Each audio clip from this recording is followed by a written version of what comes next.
Now comes the fun bit. This is one of my guns I got back home. As you can see, it's a side by side. You can see it's all empty. I started shooting when I was 11 years old. My dad was very strict, but he was very smart. He knew, living in the rural world when I was growing up back in the 60s, he'd never keep me away from guns for very long, so he showed me the proper way of handling a shotgun. And I find it astounding how people think that guns are dangerous when really it's the person behind it. You have to remember that the shotgun, he's got no friends, he's got no enemies. He can shoot you just the same, or indeed your dog, just the same as any pigeon or rabbit or pheasant or duck. So you need to know how to handle it. And my dad, he taught me this when I was a very small boy of just 11 years of age. He made me carry a big old duck gun around for 12 months. Never let me have any cartridges, but what he was doing is making sure I learned how to handle a gun properly. Now, people in our age group, we're all sick and tired of these nonsense health and safety rules, are we not? But the thing is, when you're handling guns, it's basic common sense, and I'll pass it on to you the way my dad taught me. And there are a few youngsters watching this, and all this stuff I learned when I was 11 years old, the same as many of you. These are 3-inch cartridges. Did you know you can actually just fit a 3-inch cartridge into a 2.5-inch chamber? You don't want to be doing that because the 2.5-inch chambered gun is not designed for the heavier, more powerful 3-inch cartridges. So you need to know some basic stuff, so you have to check the chamber length. Now the first thing you've got to do when you open up a gun is make sure the barrels are clear. You can all see they're empty. All this stuff I learned long before I had any cartridges. My dad, as I say, he never let me have any cartridges for 12 months. All I wanted to do is just shoot a pigeon. You wouldn't believe it. But of course I had the apprenticeship to do first.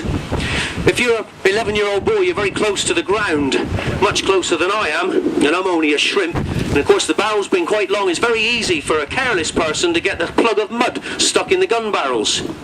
If you're a stupid person, you didn't bother checking to make sure it's clear, if you fire the cartridge behind it, you will literally blow the end of your gun right off. Now this is only a second-hand gun, 250 quid maximum is what it's worth.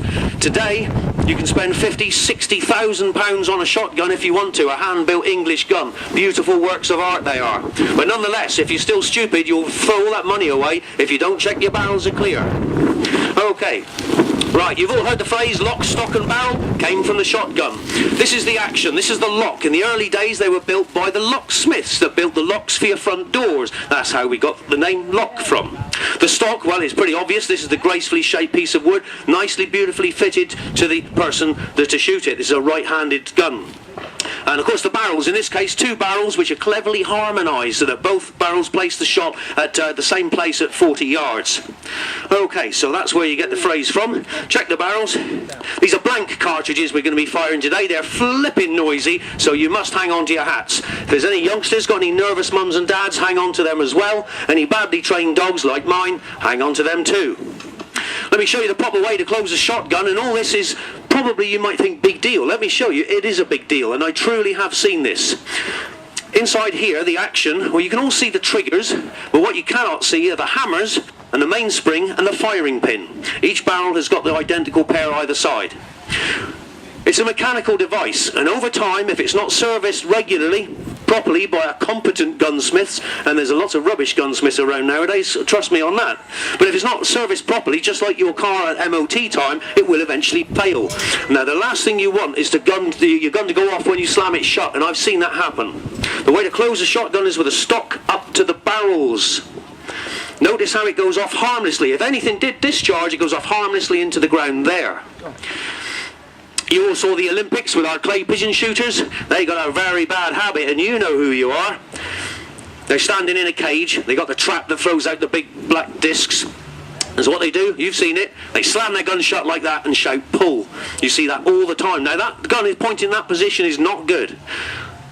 If that gun should go off because of a malfunction in the action, and remember the safety catch does not stop the hammer from hitting the firing pin, all the safety catch does is stop the triggers from being pulled. So you never ever rely on the safety, ever. But that gun going off in that position is the wrong way, as you can clearly see.